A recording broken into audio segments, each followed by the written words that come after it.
Beberapa orang profesor yang mengaku cerdas di Indonesia mengusulkan agar pondok pesantren dihapuskan di Indonesia dan sila pertama dari Pancasila juga dihapuskan. Ini adalah usulan dari beberapa profesor yang mengaku pernah belajar di pondok-pondok pesantren.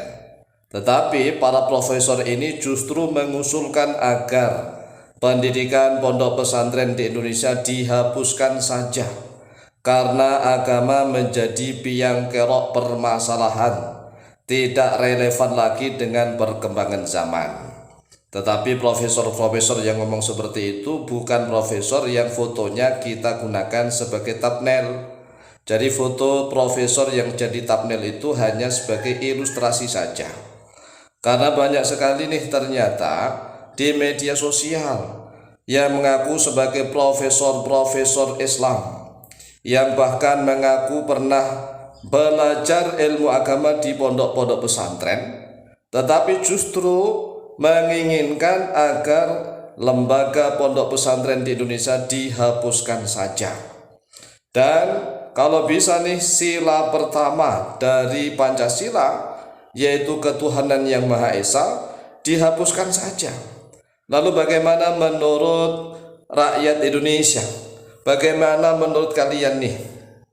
Jadi beberapa profesor yang mengaku pernah belajar di pondok-pondok pesantren, mereka mengatakan bahwa pondok pesantren dan sekolah agama harus dihapuskan di Indonesia karena sudah tidak relevan lagi dengan kemajuan zaman. Bahkan agama adalah sumber perdebatan, sumber konflik, perkelahian, pertikaian, dan peperangan. Oleh sebab itulah sila pertama dari Pancasila yang berbunyi ketuhanan yang Maha Esa juga harus dihapuskan karena tiada guna dan tidak ada manfaatnya bagi kemajuan Indonesia.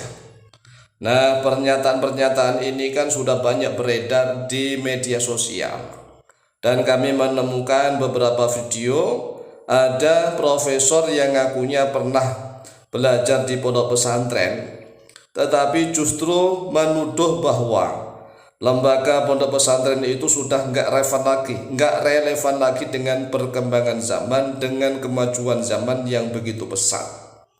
Nah, menurut kami profesor yang ngomong seperti itu karena memang belum paham tentang Al-Quran dan hadis, belum paham mendalam. Dikira agama itu hanya tentang surga dan neraka. Agama Al-Quran hadis ini lengkap, sains dan teknologinya lengkap, hanya saja profesor yang ngomong begitu belum pernah mendalami isi Al-Quran. Nah, banyak sekali sumber-sumber ilmu pengetahuan pada zaman tabi'in, setelah sahabat kan tabi'in, memadukan antara teori dari Al-Quran dengan teori dari Yunani, dari Romawi, dari Persia, memunculkan berbagai macam teori yang digunakan manusia saat ini. Jadi teori-teori manusia saat ini itu sumbernya dari mana? Apakah dari ilham, dari kontemplasi? Tidak.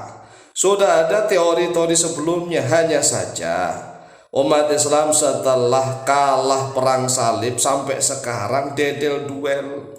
Umat Islamnya tidak berkembang, tidak maju. Mengaji ilmu agama seolah-olah soal ubudiyah saja, hanya seolah-olah masalah surga dan neraka saja, sehingga ayel-ayelan. Inilah yang harus diperbaiki cara berpikirnya. Ingat ya, ilmu itu sumbernya dari Tuhan. Semua ilmu apa saja itu sumbernya dari Tuhan. Ilmu apa saja termasuk ilmu pengetahuan, teknologi, semuanya dari Tuhan. Ini bagi manusia yang masih mempercayai adanya Tuhan. Dan manusia yang tidak mempercayai adanya Tuhan, silahkan Anda puja kemajuan zaman. Silahkan Anda sembah otak kecerdasan Anda. Silahkan Anda cegah masa tua agar Anda tetap muda terus. Jadi orang-orang yang merasa kemajuan zaman, modernitas, kemajuan zaman ini harus disembah-sembah, harus dipuja-puja, silahkan coba. Kemajuan zaman itu mampukah ada suatu alat canggih yang bisa menunda masa tua? Nggak pernah tua begitu, walaupun toh usianya itu 60 tahun, bahkan 100 tahun, bahkan 120 tahun, bahkan 200 tahun, masih seperti anak muda usia 20 tahun. Bisa nggak? Bisa atau tidak orang-orang yang merasa hebat nih, merasa hebat, kemajuan ilmu pengetahuannya dipuja-puja, lupa dengan Tuhan. Silahkan Anda buat ramuan atau alat yang canggih yang bisa mencegah, tidak menunda ya, mencegah masa tua. Jadi manusia itu nggak tua-tua gitu, usianya seperti usia 20 tahun terus begitu, bisa nggak? Atau cegahlah agar Anda tidak mati untuk selama-lamanya. Silakan wahai profesor-profesor yang merasa hebat, silakan buat alat agar Anda tidak tua dan agar Anda tidak mati selama-lamanya. Nah, jika Anda semua ini merasa hebat melebihi Tuhan, itulah akibat otak yang semakin cerdas tapi akalnya mati, maka semakin jauh dari Tuhan. Jadi di dalam Islam itu bagi orang yang memperdalam Islam ya benar-benar nih. Nah, masalahnya memang kami akui pondok-pondok pesantren zaman sekarang ini masih berkutak masalah ubudiyah. Ubudiyah ini sah tidak sah, hanya itu saja. Sedangkan iptek sainsnya tidak dipelajari. Di dalam Al-Quran Allah Azza wa Jalla itu sudah membedakan antara akal dan pikiran. Itu Al-Quran.